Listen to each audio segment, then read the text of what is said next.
title of the sermon, as we get closer and closer to the end of 2 Peter, we're going to be in verses 10 and 11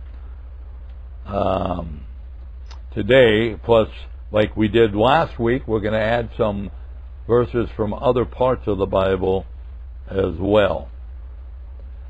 So we are going to be studying from 1 Peter and a couple verses in Revelation today. Last week, as you can see in the review, 70 weeks of years, we covered 2 verses of 2 Peter, verses 8 and 9, and then we went into Daniel 9, verses 24 to 27, to study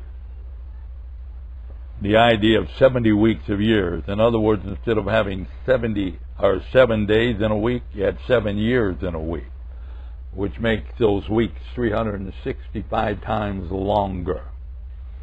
So 365.25 times longer, to be more accurate, the way we count years. In looking at the review, now this week's lesson is Earth and Heaven Fled Away. But before we get to that, let's review 70 weeks of years. It's a rather long review, so I kept today's lesson shorter, so we could fit it all in. So again, last week, Peter was writing about the fact that there were skeptics out there. How times change. When it comes to the Bible, there's not a single skeptic in America. Everybody in America agrees with God, right? Wouldn't that be wonderful? There's always been skeptics, and there always will be skeptics. In Peter's day, the argument was that the first century church taught that Jesus is coming back again. Luke recorded when he went up to heaven and disappeared out of sight that 2 angels looked at the people on the ground and said, "What are you standing here staring for? The one you watched go up is going to come back in the same way." So we had the promise from the time of his ascension of a second coming of Jesus. And when you're getting close to the end of the 1st century A.D., Peter's writing a letter when the skeptics are saying, "Where's the promise of his coming? Since the fathers fell asleep, everything remains the same." And they were talking about all the way since the beginning of time. They were talking way back in Adam's time. And before that, the creation of the world. Since the creation, they said, everything remains the same. People are born, people get old, people die. So it's always been that way, it'll always be that way. So Peter brought out some things that wasn't always that way. But we're not going to spend, that was a couple weeks back, a lot of time on that right now. When Peter said a day is with the Lord is 1,000 years, there's a lot of ideas what he meant by that. Well, not a lot, but I mean a couple major ones. One is that it's simply an hyperbole. An hyperbole just means an intended exaggeration to drive home a point. The kids come in from playing with dirty hands and they sit down at the supper table. And Mom says, "If I've told you once, I've told you 1,000,000 times, wash your hands before you sit down for supper." Well, Mama didn't really tell them that 1,000,000 times. But she wasn't lying. She was using the art of hyperbole to drive home a point. Jesus used the art of hyperbole. After telling his disciples all throughout the Gospels, you got to love each other. You got to love folk. Just got to love folk. One time, he seemed to change that narrative when he said, "If anyone comes to me and doesn't hate his mother and his brother and his father and his sister, he's not worthy of me." Well, we know he's not teaching them to hate those folks because he's told us everywhere else to love them. So what was he doing? He was using the art of hyperbole to drive home a point. Your love for me must be so great that your love for everyone else pales in comparison.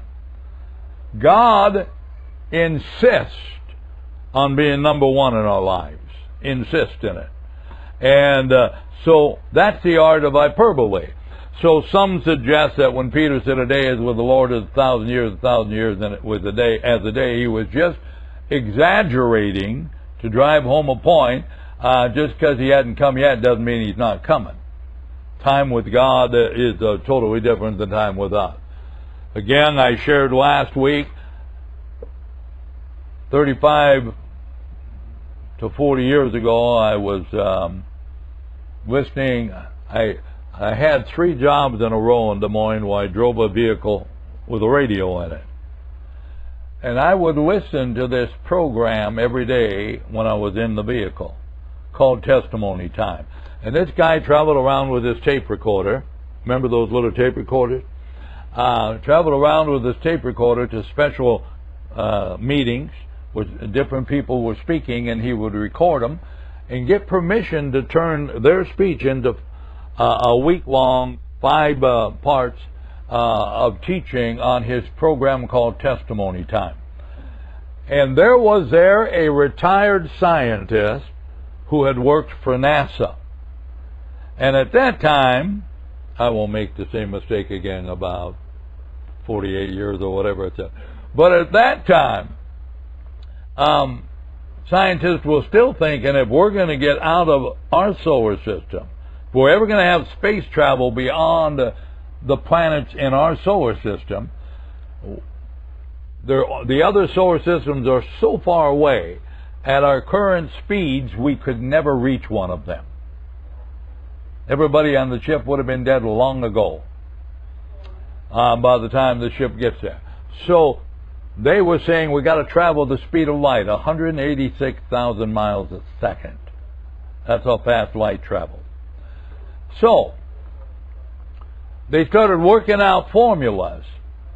You know how sometimes you watch these shows, you watch the movie Tom Hanks was in about the space travel where it was very difficult to get him back home safe. Something happened on the way to the moon. What was that? Apollo? Which one? 13. Yeah, that one. Anyway, you know how fast. I mean, they get out there, and the reason I was bringing that up, I forgot for a moment. Had a Biden moment. But anyway, the reason is because there's always Houston talking in the ears of the astronauts as they travel out there. Well, there is a little bit, a fraction of a second difference in age between the astronauts when they get back and the people at Houston, but it's so insignificant. If we would travel the speed of light, they wondered what the difference in aging between the people at Houston and the people on the ship would be. And it would be humongous difference. The point is, he said, the formula they came up with, when you get to the decimal point of the formula of how the people in Houston are aging so much faster than the people on the ship going the speed of light, the formula, the fraction or the decimal point that comes out to is identical to if you divide a day by 365,250. It's 0.000002 something. So in other words, this guy is a Christian that was speaking that the Testimony Time recorded, and he said the more we learn, the more we understand the greatness of God. So God is light, and when Peter wrote under the inspiration of the Holy Spirit, a day is with the Lord as 1,000 years, and 1,000 years is a day, God was telling the truth. I am light itself. Only in this difference is it not the truth. God doesn't ever age. So when you're dealing with aging, it's not true. But as you look at time, so he said, days with the Lord. So Gabriel comes and visits Daniel. And the reason I brought out Daniel, I wanted you to see some things prophetically. And Gabriel tells Daniel that Daniel is still a captive in Babylon. And he tells Daniel that Daniel's repentant for himself, and he's repentant for the children of Israel for the sin that got them carried away into Babylon. And the angel Gabriel comes and says, God has appointed 70 weeks unto your people. And it turns out those 70 weeks weren't 490 days, but rather they were 4,900 years. No, they weren't. They're 490 years, rather, instead of days. 490 years. And Gabriel divided them into 3 sections. The first one was 7 weeks, or 49 years. The second section was 62 weeks. So that would have been 490 minus, what did I say, 49 is 400. Boy, I'm doing my math in my head. 400 and 60-some. 50-some. Well, do you have it there? No, I thought you were doing math. But anyway, and then there was the third category was 1 week, which would have been 7 years, and that's set aside for the tribulation period. So Gabriel divided it. And the point of me bringing that out last week was to show you that the God of prophecy is exact. This prophecy from Daniel drives agnostics, atheists, skeptics crazy because of how accurate it is. So they deny that Daniel ever wrote this. They think it's a con job. They think somebody who was alive after Jesus rose from the dead and ascended to heaven wrote all this and called himself Daniel, so Daniel would be given credit for it. And so they discount this one. It's just too accurate. The other prophecies written way back when about the future, they weren't so articulate in months and years and days and years and all that. So it doesn't bother them. But this one really bothers some skeptics. So basically we showed you last week a chart. And that a guy had the 70 weeks of Daniel. By the way, I misread that. This guy's not saying that the rapture is 2033. He's saying that Jesus ascended on the 5th of April in AD 33. So he's just talking about that particular time period. But most people, well, he still has the birth of Christ BC. So he has Jesus a little bit older than most of us do.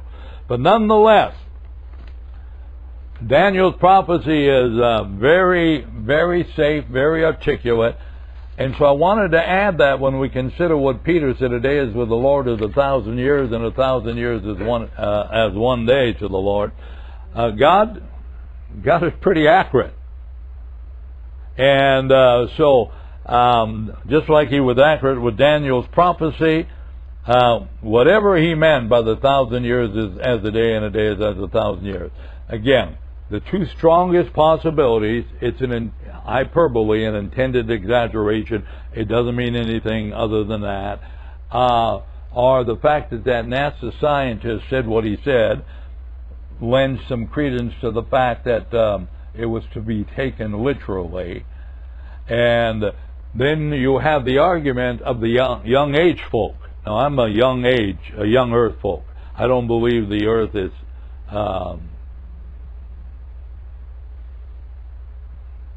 30 billion years? I forget the number nowadays. They keep changing it. I don't believe it's the universe is 30 billion years old. I believe it is 6,000 to 10,000 years old. People who teach creation science. People say, but we tested rocks.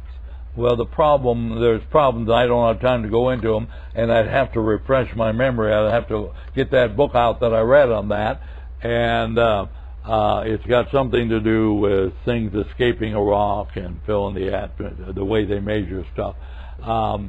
It takes 10,000 years for all that to even out before you could date things accurately. Well, if the earth is fewer than 10,000 years old, then every mechanism they've used for dating rocks and dating other things is false. It isn't accurate. But nonetheless, I believe in a young earth, and I personally believe the earth is 6,000 to 10,000 years old. Not just 6. And I bring those numbers up because if you just read the genealogies from starting with Adam and his children and read them up through the New Testament, you would come up with where we're at now to being somewhere in the vicinity, a little more maybe, but somewhere in the vicinity of 6,000 years. And so that would play into this day as with the Lord is 1,000 years. We're 6,000 years old right now. That'd be 6 days. And then we got a millennial reign coming. That's going to be 1,000 years. The day God rested, that'll be the 7th day. So you can make an argument, but really it seems like the earth is a little bit older than that. Even the strong adherents to young earth believe that there are missing gaps in the genealogies in the Bible, that the writers only covered the ones that were necessary sometimes. So I'm guessing that's an hyperbole, an intended exaggeration. But boy, that scientist sure can blow your mind when he said the formula is identical. Now, here's what Peter concludes with, down verse 9 at the bottom. The Lord is not, at the bottom of the review, the Lord is not slack concerning his promise, as some men count slackness, but is long-suffering to us, who are not willing that any should perish, but that all should come to repentance. So here's the simple reason why Jesus hasn't returned yet. Before the foundation of the world, before God ever said, let there be, and there was, he already had the Lamb's Book of Life with names written in it. God already knew. He hadn't even created man yet. He hadn't created the universe yet. But because God is everywhere in what we call time, he's timeless. He's not in time the way we're in time. But he's everywhere in time, so he's always known everything. There are no mysteries to God. He's always known everything. And so he had this book called the Lamb's Book of Life. And everybody who's going to heaven, name is already in that book before he ever said, let there be. And so the simple reason why Jesus hadn't come back yet is because some of the people whose names are in there haven't gotten saved yet. When the last individual who God foresaw getting saved is saved, look up. Not that your redemption is nigh. Look up, your redemption is here. When that last person gets saved. All right? Now, going on to this week's lesson, earth and heaven fled away. Verse 10 in 2 Peter 3 at the bottom of your page. But the day of the Lord will come as a thief in the night. So he said a day in the Lord in verse 8 is as 1,000 years. In verse 9 he said, been a while. It's only been 40 to 60 years or something since Jesus ascended when Peter's writing this, and they thought that was a long time. You can imagine what we think, how long it's been. But anyway, he said God isn't slack concerning his promise. He'll get it done when he gets it done, in his timing. Now he says in verse 10, the day of the Lord will come as a thief in the night, in the which the heavens shall pass away with a great noise, and the elements shall melt with fervent heat. The earth also and the works that are therein shall be burned up. Now, first of all, what does it mean as a thief in the night? It'll be unannounced. God's not going to tell his prophets, tomorrow night at 8:42, it's going to start. The day of the Lord is going to come as a thief in the night. You'll have your front door locked. You'll be snuggling in bed when the thief breaks in. And if he's good at his craft, he'll get what he wants and never wake you up. We might wake up too late. Sophie would never bark at somebody coming into the house. She'd wag her tail. She barks at everybody leaving the house. So when the thief is leaving with his big bag of our stuff and walking down the steps, Sophie would probably be barking. But if she woke us up, we just think she heard something outside and roll over. They come unexpectedly, is what the thief does, if he's any good. And that's why Peter uses this analogy, that he'll, and Jesus used it as well, that he'll come as a thief in the night. But he said that this day of the Lord is going to be a long period of time, that one of the things that's going to happen in this day of the Lord, the heavens shall pass away. Now, he's not talking about God's home. Remember, the Bible calls where God lived the third heaven. The first heaven is our atmosphere. Our second heaven is outer space. The third heaven's where God is. And so what's being talked about here is the first two heavens, the atmosphere and earth, and outer space. And we know that because he said there's coming a new earth and new heavens. So we know that God's going to redo a whole lot of stuff. And I think, man, that would take God forever. Oh, wait a minute, he has forever. But it won't take God forever. All he has to do is speak a word and it happens. So he's a little quicker than the people who work on our streets. Fix them and then tear them up and work on them again, like Broadway. Then fix it and tear it up, but I digress. All right, so he's saying, you talk about climate change. You talk about global warming? Hey, you're right. You just got it wrong. It's not man-made. It's God-made. God is going to burn up the surface of our planet.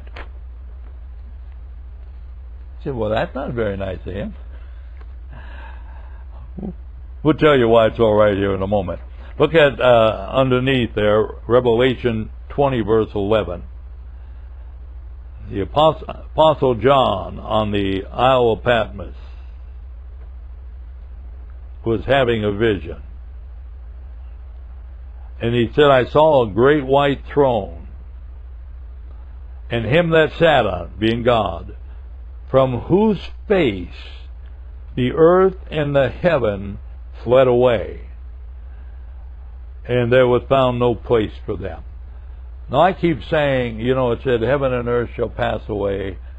Jesus said, but my word will never pass away.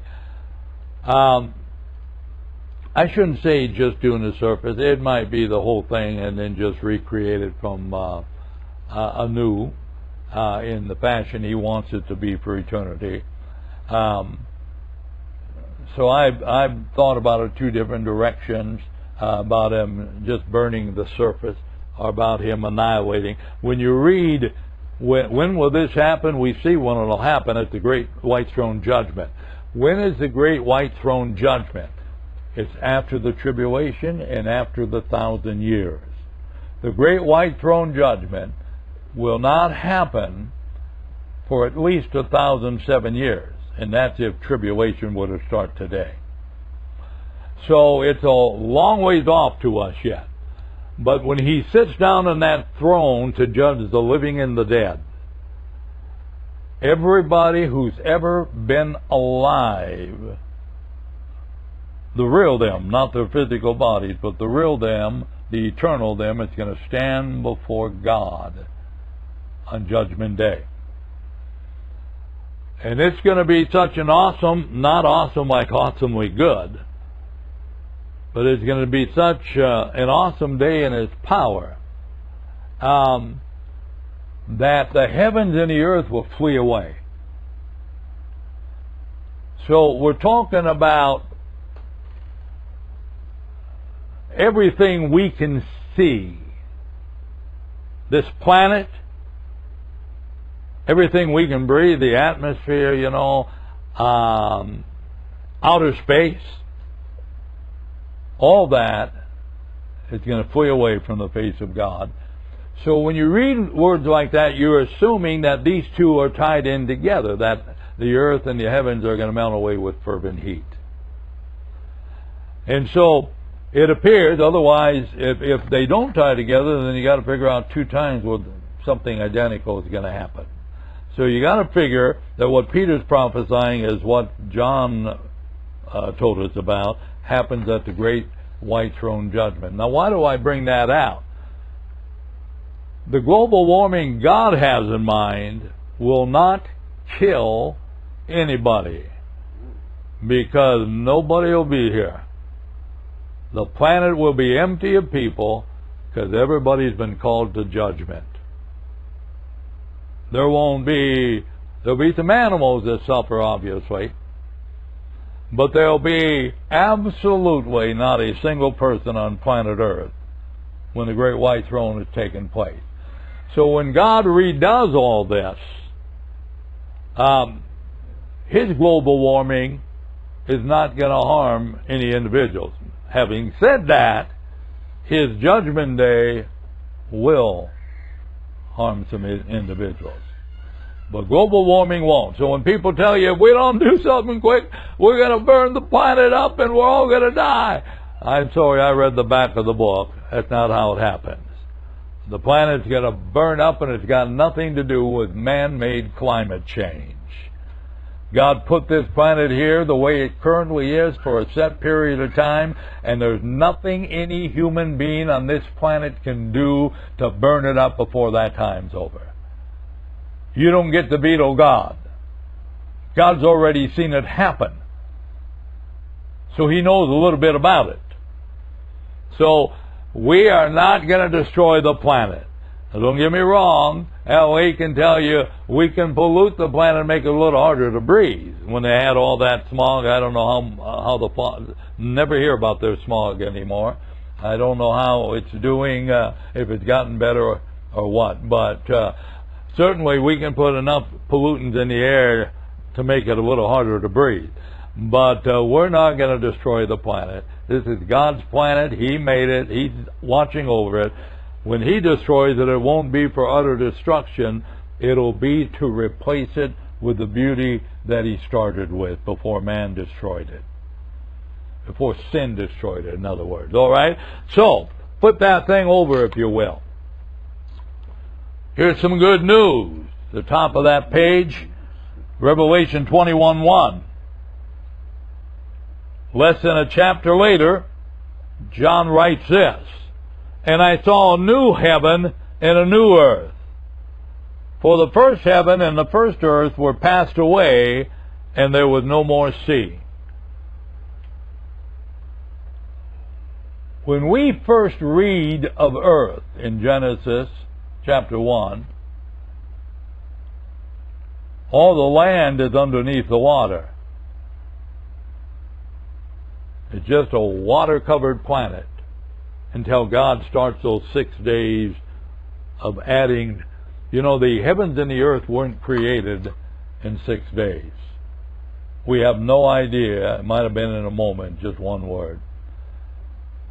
They were already there when Genesis 1 started. They were created in the beginning. The 6 days are after that. Day 1, He didn't create the heavens and the earth. They were already there. Day 1, He separated the firmaments. So, the 6 days, what we call the 6 days of creation, I say 6, some say 7, but God rested on the 7th day. So, there were 6 days of actually creating. He was taking the world that was in the water and out of the water, and He was adding land. He was creating plant life. He was creating animal life. He was, I don't know what's all, when it said He created a great light for the day and a lesser light for the night, the sun and the moon. I don't know if that simply means that He pulled stars that were already there at the beginning of creation, when He created the heavens and the earth and pulled the sun to the proper distance from the earth to take care of it. I do not know exactly all of that, because I do know that before he divided the firmaments on day one, there was already heavens in the earth. So they've been here for a long time. Now, John writes, again, chapter 21:1, I saw a new heaven and a new earth. And he said, for the first heaven and the first earth were passed away, and there's no more sea. So this earth is going to be the opposite of the earth we started with in Genesis 1:1. It was covered with water. This earth, there'll be no sea. It doesn't mean I don't imagine there'll be no brooks or rivers. I'm guessing it's talking about the big bodies of seas like the oceans and the Mediterranean and things like that. I don't know. I don't have insight. I'm sure that it's going to have water somewhere on the planet, although eternal creatures won't need water except for the water of life, well, and the tree of life. For people, anyway, I digress. It gets too, there's all kinds of things going on. People are going to be born in eternity, it appears, and they're not going to be, they're going to survive by eating of the fruit from the tree of life. You and I, obviously, will be raised again eternal. We will not need the fruit from the tree of life. But nonetheless, sin will be eradicated from the planet forever. And so the first heaven, the first earth passed away. So that's why Jesus said,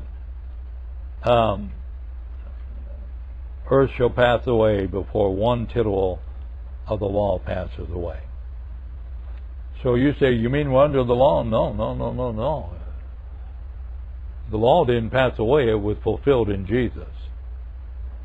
You got Old Testament, you can still read the law.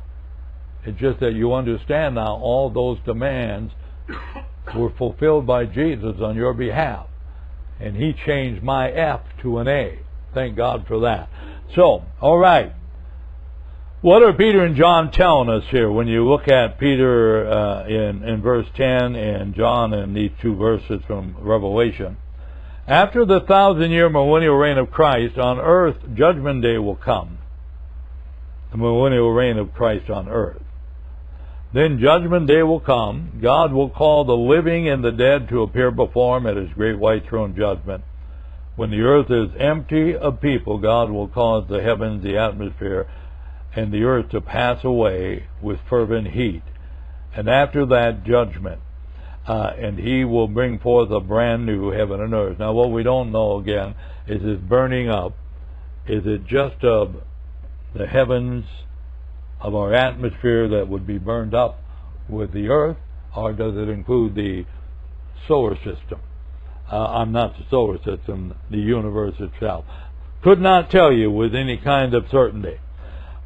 So again, what's the meaning of a thief in night? We mentioned that already. It'll happen when nobody's looking for it to happen. Verse 11 of 2 Peter 3. We're done with the two Revelation verses. Back to 2 Peter 3. Listen to what when Peter said in verse 10. Well, what Peter said actually in verse 9, or no, verse 10. Okay, verse 9 you're still talking about that other subject. So, he said, the day of the Lord will come as a thief in the night, in which the heavens shall pass away with great noise, and the elements shall melt with fervent heat. The earth also and the work that are therein shall be burned up. So after he said that, now in verse 11 he says, following that, seeing then that all these things shall be dissolved, what manner of persons ought you to be in all holy conversation and godliness? That same verse, verse 11, in the easy-to-read version. Everything will be destroyed this way. So what kind of people should you be? Your lives should be holy and devoted to God. Peter says, when you understand the fate of the planet you're walking on, when you understand that earth is going to burn up with fervent heat when it is vacated for the great white throne judgment, And the earth you're now standing on isn't going to be the earth we'll stand on later. That earth is going to be a brand new earth with no sea. Jason will never again be able to look at his mom and say, "Look, Mom, Lake Michigan." Well, maybe. I don't know. Maybe Lake Michigan will be there. I have no idea. Yeah. But certainly the big bodies of water aren't going to be there. There'll be no seas. Whatever is meant by that, we'll figure that out when we get there. And so anyway, it's going to be an amazing planet, and creation itself in Romans 8 is groaning for that day. Creation meaning the created planet, maybe even including the animal kingdom, and we don't know for certain what's all included there. But the idea is when sin came into the world through Adam and passed on to the entire human race, we, with sin, have polluted the planet.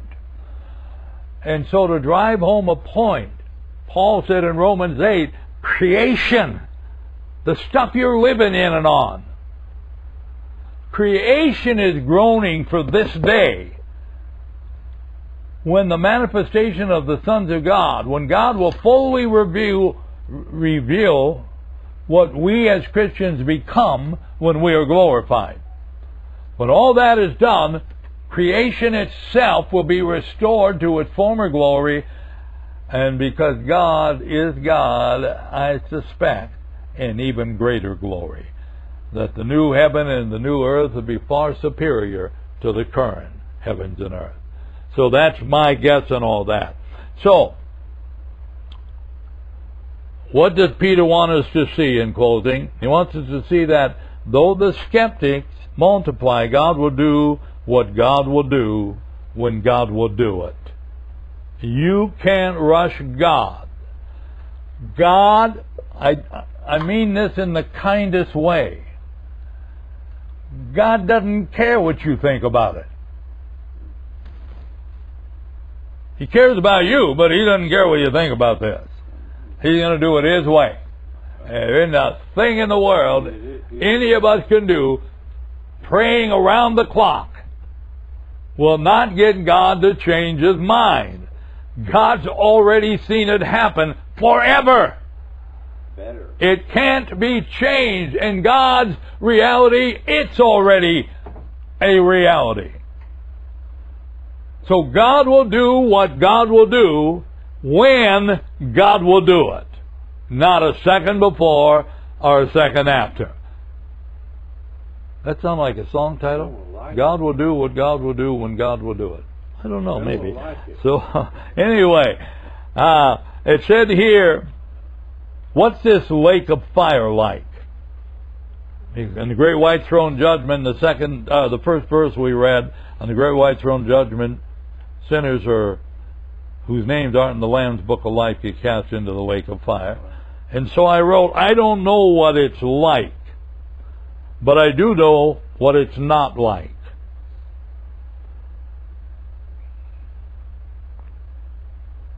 The fires of the lake of fire are not like the fire in your furnace. When we think of fire, that's not the kind of fire we're talking about in the lake of fire or in hell. It's a different kind of fire. You say, how do you know that? If your furnace was an old wood-burning stove, remember those that had the big opening here and you could put in the big pieces of wood to burn overnight, keep you warm overnight? Wouldn't have any way to do it in our furnace at home. But if you had one of those furnaces, or a giant furnace at a factory somewhere, where you could stuff somebody into it, that furnace would consume your body. And before it consumed your body, you'd be doing a lot of ouch! Ouch! Well, maybe not a lot. If you were putting the whole thing, you would only hurt for a short time. That's what the fire we think about does. What our fire in our furnace doesn't do it doesn't hurt your spirit man, the eternal you. It has no effect. You throw a Christian in a bonfire so all the sinners can cheer. He might scream in agony, or like in Joan of Arc, she was burned at the stake. I'm sure she screamed in agony some when the fire was burning her. But just a few moments later, she was rejoicing in heaven. That fire that consumed her body had zero effect on the eternal her. You following me? That means I know what the fires of the lake of fire aren't. They aren't fire like we perceive fire. It's something different than what we perceive as fire. The word fire is used to let us understand it's not where you want to go. No. And so I included a note there as we wrap this up. I don't know. Maybe the fires of eternity, the lake of fire, hell's going to be hell I call jail. Sinners are put in hell temporarily until they go before the court, the great white throne judgment, and then they go out of jail into prison. I call the lake of fire prison. Hell is jail, the holding tank until they go to the lake of fire. And I thought, where was I going with that, sweetheart? Oh, what those fires might be. What those fires might be. It's possible that they're simply God giving the sinner what he's always wanted, an existence without him.